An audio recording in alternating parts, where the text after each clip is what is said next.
नमस्कार। जवाब तो देना होगा। मैं आप सभी का स्वागत है। मैं हूं डॉक्टर अवधेश मिश्रा। छत्तीसगढ़ ही नहीं पूरे देश में धर्मांतरण की ऐसी लौ धधक रही है जिसकी जद में कमोबेश सब लोग आ रहे हैं। चिंता की जा रही है, चिंता के बाद मंथन किया जा रहा है, लेकिन हल जो है वो निकलने का नाम नहीं ले रहा है।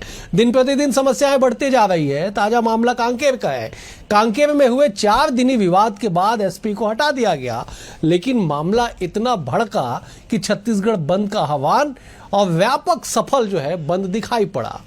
ठीक अगले दिन पंडित धीरेन्द्र कृष्ण शास्त्री आते हैं और बड़ी चिंता जताते हुए कहे जाते हैं कि धर्मांतरण कैंसर से ज्यादा खतरनाक हो चुका है।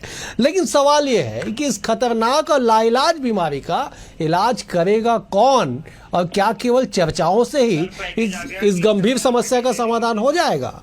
इन तमाम चीजों पे करेंगे चर्चा, लेकिन उससे पहले देख लीजिए ये खास रिपोर्ट।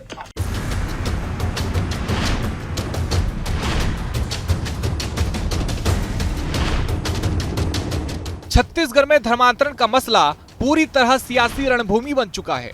हफ्ते भर पहले कांकेर के अमाबेड़ा से भड़की हिंसा की चिंगारी ने पूरे प्रदेश की फिजा को गरमा दिया है। सड़कों पर गुस्सा, बाजारों में सन्नाटा और छत्तीसगढ़ सर्व समाज बंद के जरिए ताकत का प्रदर्शन। बंद का असर साफ दिखा, लेकिन सवाल और गहरे हो गए। इसी उबाल के बीच अब इस मुद्दे पर एंट्री हुई है बागेश्वर धाम के पीठाधीश्वर पंडित धीरेन्द्र शास्त्री की, और उनके शब्द किसी राजनीतिक बयान से कम नहीं है। पंडित जी ने धर्मांतरण को समाज के लिए कैंसर से भी बड़ी बीमारी करार देकर बहस को और तीखा कर दिया है। सुनिए क्या कहा पंडित धीरेन्द्र कृष्ण शास्त्री ने। भारत में कैंसर से ज़्यादा खतरनाक मतांतरण और धर्मांतरण है। इसके लिए समस्त सनातनी और हिंदू परंपरा के लोग कार्य कर रहे हैं, हम भी करेंगे। इधर प्रदेश के मुख्यमंत्री विष्णुदेव साई ने कहा, धर्मांतरण होना ठीक बात नहीं है। हमारा भारत धर्मनिरपेक्ष देश है। जबरदस्ती धर्मांतरण का होना उचित नहीं। लोगों का बहला फुसला कर धर्मांतरण नहीं होना चाहिए। कुल मिलाकर ये कहना भी गलत नहीं होगा कि छत्तीसगढ़ के लिए धर्मांतरण का मुद्दा अब गले की फांस बन चुका है, और दूसरी तरफ सियासी बयानबाजी इसे और भी जहरीला बना रही है। कांग्रेस का आरोप है कि समस्या का निदान करना डबल इंजन सरकार का काम है। धर्मांतरण को लेकर अभी तक सख्त कानून नहीं आया है। बीजेपी पहले धर्मांतरण कराती है, फिर राजनीतिक प्रोपेगेंडा फैलाती है। किसी की गरीबी का, किसी की अशिक्षा का, किसी को प्रलोभन देके, किसी को गलतफहमी में डाल के अगर धर्म परिवर्तित करा जाता है तो ये कतई उचित नहीं है और इसका विरोध होना चाहिए। भारतीय जनता पार्टी के लिए ये धर्मांतरण पॉलिटिकल प्रोपेगेंडा है, विद्वेष फैलाने का एजेंडा है। छत्तीसगढ़ में धर्मांतरण भारतीय जनता पार्टी खुद कराती है, उसके बाद इसको राजनीतिक प्रोपेगेंडा करती है। बहरहाल छत्तीसगढ़ में धर्मांतरण को लेकर विवाद लगातार गहराता जा रहा है। धर्मांतरण न केवल बस्तर और सरगुजा संभाग में सिमटा हुआ है, अब ये प्रदेश के अलग अलग जिलों में भी फैल रहा है। धर्मांतरण को लेकर कांकेर की घटना से उठी चिंगारी अब प्रदेश की राजनीति में आग बनती दिख रही है। ऐसे वक्त में जब सत्ता, विपक्ष और आस्था तीनों अपनी अपनी बिसात बिछा रहे हैं, लेकिन धर्मांतरण पर सवाल पुराने हैं, जवाब अब भी अधूरे। Bureau report, BSTV, Chhattisgarh. चर्चा की शुरुआत करते हैं। सबसे पहले मैं मेहमानों का आपसे परिचय करा देता हूं। 3 बेहद ही खास वरिष्ठ मेहमान हमारे साथ मौजूद हैं। कांग्रेस की ओर से सुरेंद्र वर्मा जी, आप वरिष्ठ नेता है, वरिष्ठ प्रवक्ता है। सुरेंद्र जी, बहुत स्वागत है आपका। बीजेपी की ओर से शिवनारायण पांडे जी है, वरिष्ठ नेता है, विद्वान प्रवक्ता है। शिवनारायण जी, आपका भी बहुत स्वागत है। बतौर राजनीतिक विश्लेषक, सूबे के वरिष्ठ पत्रकार और सियासत के हर पहलू को बेहद करीब से समझने वाले अनिल पुसदकर जी भी मौजूद है। अनिल जी, आपका भी बहुत बहुत स्वागत है। शिवनारायण जी, अगर मेरी आवाज़ आप तक आ रही हो तो समझना चाहेंगे कि जिस समस्या धर्मांतरण को बाबा बागेश्वर धाम ने, धीरेन्द्र कृष्ण शास्त्री ने कैंसर से ज़्यादा खतरनाक बताया, आप क्योंकि बस्तर से ताल्लुक़ रखते हैं, बस्तर में समस्या सर्वाधिक है, आपको क्या लगता है कि ये कैंसर बाबा धीरेन्द्र कृष्ण शास्त्री के शब्दों में कौन से स्टेज पे पहुंच चुका है और समाधान क्या है?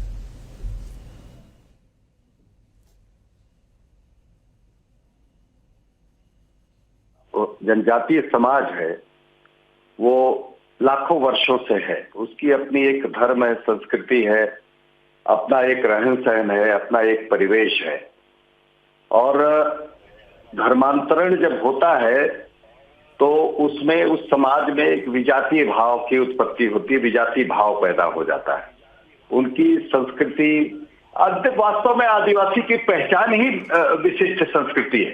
देश में जो 9 से 11 करोड़ के लोग हैं, उनकी अपनी एक जीवन शैली है, उनकी अपनी एक पहचान है, उनकी अपनी एक खासियत है।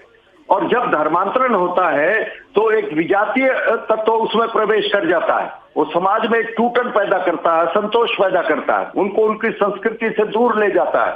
आप समझिए कि बस्तर में सुप्रसिद्ध दशहरा होता है, विश्व प्रसिद्ध दशहरा होता है। अगर सारे लोग धर्मांतरित होके और ईसाई बन जाएंगे तो बस्तर का दशहरा समाप्त हो जाएगा।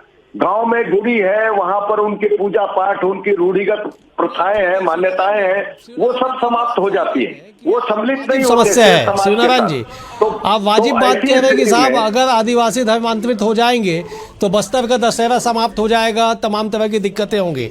लेकिन मेरा सवाल ये साहब कि जिसे कैंसर कहा गया बाबा धीरेन्द्र कृष्ण शास्त्री के द्वारा, आपको आपके अनुभव के अनुसार क्या लगता है ये कैंसर कौन से स्टेज का है और इसका इलाज क्या होगा? समस्या से हम सब रूबरू हैं, हम सब जानते हैं समस्या क्या है, समाधान क्या है। आदिवासी समाज को पूरी तरह से नष्ट करने का ये षड्यंत्र है, ये कानूनों का उल्लंघन है, ये संविधान का उल्लंघन है। जो जिस प्रकार का धर्मांतरण चल रहा है, आप ये समझिए अवधेश जी कि जिन जगहों पर कोई भी रिकॉर्डेड ईसाई नहीं है, वहां भी 4-5 चर्च बने हुए हैं, 4-5 चर्च हर गांव में बने हुए हैं। आपके पास शिवनारायण जी, मैं लौट रहा हूँ, हम समस्या पे ही चर्चा कर रहे हैं, जो मैं करना नहीं चाह रहा हूँ। समस्या साहब हम सबके सामने व्याप्त है। मैं लौट रहा हूँ, मैं आपके पास आता हूँ। मेरी टेक्निकल टीम से अनुरोध है कि जरा और जो आवाज़ है शिवनारायण जी का वो मुझे स्पष्ट नहीं आ रहा, जरा सुधारिएगा। मैं जरा सुरेंद्र जी का रुख जब तक करता हूँ। सुरेंद्र जी जरा समझाइए ना, जिसे धीरेन्द्र कृष्ण शास्त्री कैंसर से ज्यादा खतरनाक बता रहे हैं, क्या लगता है आप लोगों को कौन से स्टेज का कैंसर है और समस्या क्या है? जो समस्या है वो सबके सामने, समाधान क्या है, जरा समाधान बताइए। जिस तरह से चाहे वो धीरेन्द्र शास्त्री जी हो या सर्वोच्च न्यायालय हो, लगातार आपने देखा कि पिछले 10 साल में कम से कम दर्जन भर बार देश की सर्वोच्च न्यायालय सुप्रीम कोर्ट ने केंद्र की सरकार से कहा कि धर्मांतरण देश के लिए सबसे बड़ा खतरा है और इसको रोकने के लिए कठोर कानून बनाना चाहिए। छत्तीसगढ़ तो उन 8 राज्यों में शामिल है जहां पहले से ही कानून है। हमारे यहाँ अविभाजित मध्य प्रदेश के समय से 1968 का कानून है, 57 साल हो गए। इस दौरान भाजपा की भी सरकार रही। छत्तीसगढ़ बनने के बाद में जो ये 25 साल गुजरे हैं उसमें 17 साल तो भाजपा को हो गए। ये बताए जो 1968 का जो कानून है धर्मांतरण के खिलाफ, एक भी मामला ये प्रमाणित कर पाए हों, किसी को अभियोजित करके उसको सजा दिलवा पाए हों। मूल बात देखिए, कांग्रेस हमेशा से जबरिया धर्मांतरण के खिलाफ रही है। धर्मांतरण पर सख्त कानून लागू हो, जबरिया धर्मांतरण करने वालों पर कड़ी कार्रवाई हो। समाधान क्या है? आपने बहुत महत्वपूर्ण सवाल पूछा है। धीरेन्द्र शास्त्री जी का जो आरोप है वो इस सरकार के चरित्र को एक्सपोज करता है। आज देश के प्रधानमंत्री जो है क्रिसमस के आयोजन में चर्च जाके ये कहते हैं कि मेरा बहुत पुराना नाता है, बहुत आत्मीय संबंध है। दूसरी तरफ उन्हीं के चेले देश भर में हिंसा करते हैं, आयोजन स्थल में तोड़फोड़ करते हैं। ये दोगला चरित्र नहीं चलेगा। आपको एक स्टैंड लेना पड़ेगा। आप खिलाफ हैं कि साथ हैं? आपको याद होगा दुर्ग में ननों का मामला, छत्तीसगढ़ में तो ये उनके खिलाफ बात करते हैं, उनको पकड़ के जेल में डाले और उसके बाद जब केरल के नेता यहां पहुंच गए तो ये उनके समर्थन में खड़े हो गए। केंद्रीय नेतृत्व भारतीय जनता पार्टी की केंद्र सरकार के दबाव में उनके खिलाफ जो है न्यायालय में पक्ष ही नहीं रखा गया। तो ये भारतीय जनता पार्टी, देखिए ये तो आपको याद होगा जब विधानसभा का पहला सत्र था, तत्कालीन मंत्री बृजमोहन अग्रवाल थे, तो धर्मस्व मंत्री 60 दिन के भीतर नया एक्ट लाने की बात की थी। ठीक है सुरेंद्र जी, मैं सुरेंद्र जी मैं आ रहा हूँ, भड़का के नफरत फैला के ये ठीक है सुरेंद्र जी, सुरेंद्र जी मैं ठीक है, मैं संरक्षण में पड़ रहा है। ठीक है सुरेंद्र जी मैं आ रहा हूँ। मैं अनिल जी आपसे बड़ी उम्मीद है, समाधान बताइए ना, क्या समाधान है? सीधा सवाल। देश जल रहा है, धधक रहा है, आदिवासी नष्ट हो रहे, संस्कृति मिट रहे, देश का डेमोग्राफी बदल रहा है, सब कुछ जानते हैं। समस्या का समाधान क्या है, ये सवाल है। बताइए जरा समाधान पे आप। देखिए डॉक्टर साहब, समाधान बहुत कठिन नहीं है, समाधान बहुत आसान है। जो जिस धर्म का है उसकी अगर उस धर्म पर आस्था है, गहरी आस्था है, तो वो धर्म परिवर्तन नहीं करता है। अब सवाल ये आता है धर्म परिवर्तन क्यों होता है? तो धर्म परिवर्तन होने के बहुत सारे कारण हैं, उन कारणों पे मैं नहीं जाना चाहता। मेरा स्कूलिंग जो हुआ है, प्राइमरी स्कूलिंग से लेकर कैथोलिक चर्च होली क्रॉस बैरन स्कूल में हुआ। हम लोग बचपन से वहाँ पढ़े, कभी कोई धर्मांतरण जैसी बात नहीं आई। मेरी स्कूल की टीचर आज भी जिंदा है, जलमा टीचर है। मेरा स्कूल का दोस्त केविन कॉस्टर है। मैं आज क्रिसमस में मोहन एंटी मेरा दोस्त, उसके घर जाऊंगा। धर्मांतरण का जो दुष्प्रभाव है वो खास करके उन क्षेत्रों में रहा है जहां पर सुविधाओं का अभाव था। वहां स्कूल खोले गए, वहां अस्पताल खोले गए, और उन जो अब उसको आप सुविधा कह लीजिए या प्रलोभन कह लीजिए, उसका जो है दुष्प्रभाव वो देखने को मिला। उसमें हमारी सरकारें फेल रही। हमारी सरकारों ने कभी भी जो है दूरस्थ क्षेत्रों में, वनांचलों में ना स्कूल दिए, ना अस्पताल दिए, ना वहां पे सेवाभावी कोई संस्थाएं चली। इसलिए धर्मांतरण हुआ। धर्मांतरण होने का कारण एकमात्र ये है कि मुझे जो चीज चाहिए वो मुझे आपसे नहीं मिल रही है, कहीं और मिल रही है, तो मैं उस दुकान में जाऊंगा। तो धर्मांतरण का मुख्य कारण यही है, या तो प्रलोभन है या आपसे नाराजगी। ठीक है सोनाराम जी, कैंसर स्टेज 1 या 2 अगर पहले पता चल जाए तो साहब क्यूर हो सकता है, मरीज की जान बचाई जा सकती है, उसके जीवन शैली को सामान्य करने की कोशिश की जा सकती है। लेकिन जब साहब आप स्टेज 4 को पार कर जाते हैं ना, तो चीजें हाथ से निकल जाती है। धर्मांतरण के मुद्दे पे आज जो ज्वाला धधक रही है, मुझे तो लगता है कि स्टेज 4 से भी आगे है। समाधान सबको मिलकर निकालना होगा। क्या कहता है आपका अनुभव, बताइए ना जरा। एक दूसरे को दोषी बताते हुए 25 साल में 17 साल बीजेपी की सरकार रही छत्तीसगढ़ में, 8 साल कांग्रेस की भी सरकार रही। ऐसा नहीं है कि कांग्रेस की सरकार नहीं रही। जो भी साझा प्रयास हुए होंगे वो दरकिनार कर दीजिए। समस्या विकराल है, समाधान बताइए। समाधान समाज से निकल रहा है। समाज ने अपना आक्रोश पूरे प्रदेश भर में व्यक्त किया है और इसको सरकारों को भी चेतना होगा। जिस प्रकार के कानून की बात आप कर रहे थे 1968 की, ये सिर्फ बरगलाने का, बहकाने का ये तरीका रहा है। और इस पूरे मूवमेंट ने इस बात को साबित कर दिया कि 1968 का कानून प्रभावी नहीं है। और आप कह रहे हैं कि भारतीय जनता पार्टी को इस पर कोई कुछ करना चाहिए था, सरकार को कुछ इतने दिनों से है करना चाहिए था। देखिए, दो विषय होते हैं। एक तो होता है क्रिश्चियनिटी और दूसरा होता है चर्चियनिटी। क्रिश्चियनिटी जो रिलीजियस चीज होती है उसको इस देश में मान्यता है, धर्म को मान्यता देते हैं।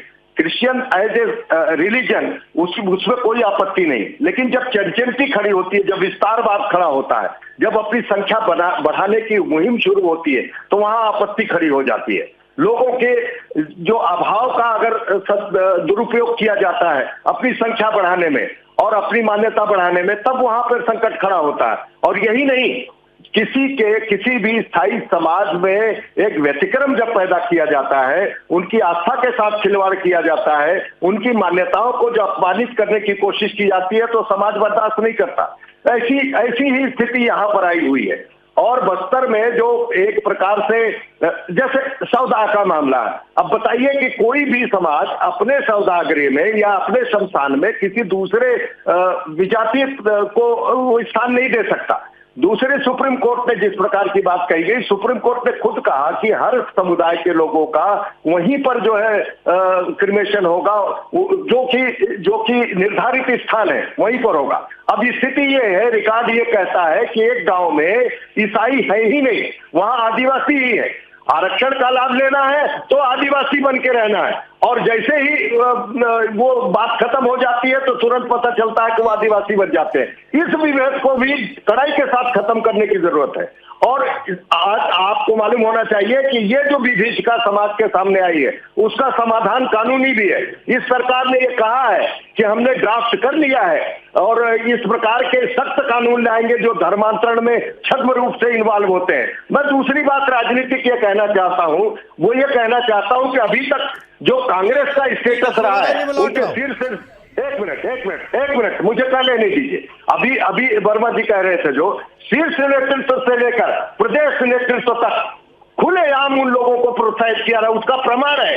उसका प्रमाण यह है कि आपके जो पीसीसी के अध्यक्ष हैं श्रीमान दीपक बैठ जी, उन्होंने ग्राम मडवा, स्कूल पारा, सोकापाल में और चर्चों का उद्घाटन किया। ऐसे 10 स्थान बता दे, वो और लखेश्वर बघेल, ये लोग अपने वोट बैंक की राजनीति के लिए कन्वर्शन करवाएंगे, तो इनका वोट बैंक फिक्स होगा, और इस प्रकार की हरकतें करते रहते हैं। केरल का जहां तक उदाहरण दिया, वो चर्च के प्रतिनिधि थे। शिवनारायण जी ठीक है, शिवनारायण जी में लौट रहा हूँ, ठीक है शिवनारायण जी में लौट रहा हूँ, मैं जरा जवाब ले लूँ ना। बहुत सारे सवाल आपने उठाए साहब, कुल मिला के कांग्रेस को जिम्मेदार बताया है, मैं जवाब ले लेता। शिवनारायण जी 1 मिनट, सुरेंद्र जी जरा जवाब दीजिए साहब। दीपक बैज, लकेश्वर बघेल, तमाम तरह के नाम है, AICC, आपके नेता, सारे लोग जिम्मेदार है, जवाब दीजिए। अरे ये चुप हो जाए तो जवाब दो। शिवनारायण जी सांप्रदायिक स्लीपर सेल ये मसीह भोज का आयोजन कराएं। जब चुनाव आए तो केरल में, नॉर्थ ईस्ट में जगह जगह यही संघी मसीह भोज का आयोजन कराए। प्रदेश के मुख्यमंत्री से पूछिए पांडे जी, आप जो मशीनरीज स्कूल में पढ़ के बड़े हुए, जिन्होंने अपना प्राथमिक इलाज जो है मशीनरीज अस्पतालों में कराया, उनका धर्म पूछिए आप। दीपक बैज पर सवाल उठाने का, आज तो देश के प्रधानमंत्री गए थे चर्च, ईसाई हो गए क्या? मूल बात, इस सरकार का फोकस समाधान में बिल्कुल नहीं है, असल मुद्दों से ध्यान भटकाने ये वर्ग संघर्ष करा रहे हैं। किसी भी धर्म का व्यक्ति हो, मौत तो स्वाभाविक है, और उस व्यक्ति के मान्यता के अनुसार कफन दफन का अधिकार है कि नहीं? ये संघी विवाद की स्थिति इसलिए पैदा कर रहे हैं, खासतौर पर जो है 5वीं अनुसूची के क्षेत्र में, बस्तर और सरगुजा में, क्योंकि इनका फोकस संसाधनों के लूट में है। जंगल कटवाए जा रहे हैं, और उसी को छिपाने के लिए संघर्ष इनके द्वारा कराया जा रहा है। आदिवासी वर्ग को एक वर्ग के खिलाफ दूसरे वर्ग के खिलाफ खड़ा किया जा रहा है। मूल बात, ये संघी बात में सनातन धर्म इनको याद आता है। बांग्लादेश में पिछले 2 साल के भीतर 24 से ज्यादा हिंदू सनातनी मारे गए। इस सरकार के मुंह में दही जम गया, बताए केंद्र सरकार ने कोई एक्शन लिया हो? जिस तरह से, इसी तरह से ये केवल उन्माद फैलाते हैं, नफरत फैलाते हैं। इसी के चलते केरल में एक छत्तीसगढ़ के शक्ति के मंत्री रामनारायण की हत्या हुई, लिंचिंग करके इन संघियों ने मार डाला। मूल बात, इसका समाधान कैसे? ये कह रहे ये समस्या को गिना के आप बच नहीं सकते। 1968 का कानून है, 17 साल से छत्तीसगढ़ में आपकी सरकार रही, कितने मामलों में आपने सजा दिला? ये मैसेज कैसे देते हैं? के बच्चों के हत्यारे प्रताप सारंगी को बालासोर से न केवल सांसद बनाया, बल्कि उसको केंद्रीय गृह राज्य मंत्री बनाया था। ठीक है, सुरेंद्र जी में लौट रहा, सुरेंद्र जी में लौट रहा, ठीक है, प्रोत्साहित करके सुरेंद्र जी लौट। शिवनारायण जी 1 मिनट, शिवनारायण जी 1 मिनट, शिवनारायण जी ठीक है, सुरेंद्र जी 1 मिनट, सुरेंद्र जी सुन लेते। प्राचीन नाट्यशाला अडानी को दे दिया, ठीक है, सुरेंद्र जी 1 मिनट, सुरेंद्र जी कौन सा काम किया है? ठीक है, सुरेंद्र जी 1 मिनट, बहुत बेहद गंभीर मुद्दा है शिवनारायण जी, बेहद गंभीर मुद्दा है। सब इस तरह से डिबेट में समाधान, जिस समाधान को लेके चर्चा की जा रही, वो समाधान तो सामने आता दिखाई पड़ नहीं रहा है। दोनों दलों ने देश में राज किया, प्रदेश में राज किया। ठीक है सुरेंद्र जी 1 मिनट, सुरेंद्र जी 1 मिनट, ठीक है सुरेंद्र जी 1 मिनट। डबल इंजन की सरकार में विपक्ष, सत्ता पक्ष जिम्मेदार, कांग्रेस की सरकार में विपक्ष जिम्मेदार। ठीक है, ठीक है सुरेंद्र जी, वादे बहुत सारे राजनीतिक दल कर जाते हैं, थोड़ा सा रुके ना। ठीक है सुरेंद्र जी आप लोग संभालिए ना, आप लोग संभाल लीजिए विपक्ष। ठीक है सुरेंद्र जी सुरेंद्र जी 1 मिनट, अगर ये कुछ चाह रहे हैं तो बताओ, विपक्ष संभालिए ना आप। मैं लौट रहा हूँ, मैं जरा अनिल जी का रुख करता। अनिल जी, समस्या गंभीर है, चर्चा गंभीर नहीं हो पा रही है, जिम्मेदार कौन है, जरा बताइए कुछ। देखिए, जिम्मेदार आज तक की सारी सरकारें हैं। देखिए, जो मध्य प्रदेश जो है, उस समय दूसरा राज्य था देश का उड़ीसा के बाद जिसने धर्मांतरण कानून बनाया। उस समय धर्मांतरण, उस समय की कांग्रेस सरकार को समझ में आ गया था कि धर्मांतरण एक बड़ा जो है मुद्दा हो सकता है, एक बड़ा खतरा हो सकता है। आप बताइए, सरगुजा पूरा का पूरा धर्मांतरित हो चुका है। सरगुजा में आदिवासी बचे कहाँ हैं? सरगुजा तो पूरा ईसाई हो चुके हैं। सरगुजा, जशपुर, पूरा इलाका, अब वहां पर कोई बचा ही नहीं, सारे धर्मांतरित हो चुके। जिस बस्तर में धर्मांतरण की शुरुआत जब देश में हुई थी, तो वो बस्तर धर्मांतरण से अछूता था। शिवनारायण वहीं के हैं, आप उनसे पूछ लीजिए। 1970 के बाद 80 तक जो है वहां पर धर्मांतरण के लिए बहुत प्रयास हुए, नहीं हुए सक्सेस, तो वो सरगुजा चलेगा, सरगुजा में सफलता मिली। आज जब बस्तर में जो धर्मांतरण का जो दौर है, जो विषाक्त हो चुकी है, वहां की हवा, जो वातावरण जो विषाक्त हो रहा है, वो कहीं ना कहीं जो है नक्सलवाद के खात्मे के बाद वहां उस इलाके में नस्लवाद की आड़ में बस्तर को अशांत करने की साजिश है। और इसका समाधान सिर्फ एक है, सख्त कानून, जिसके लिए जो ये सरकार जो है, जिसने दावा किया था कि हम 60 दिन में दिए थे, आज तक नहीं ला पाया। सुप्रीम कोर्ट भी रहती। सबसे बड़ी बात मैं एक सेकंड लूंगा, आप डिलिस्टिंग पे बात क्यों नहीं करते? बिल्कुल, डिलिस्टिंग पे सबसे बात बड़ी होना चाहिए। रैली विधानसभा चुनाव से पहले रायपुर में निकली थी। डिलिस्टिंग पे बात नहीं की। ये सरकार अपनी अगर स्थिति डिलिस्टिंग स्पष्ट लागू होती है तो बिल्कुल। धर्मांतरण का खेल ही खत्म हो जाएगा। यही इनका राजनीतिक पाखंड है। डिलिस्टिंग पर क्यों नहीं बात हो रही है? ठीक है, चलिए। आप तीनों मेहमानों का बेहद शुक्रिया।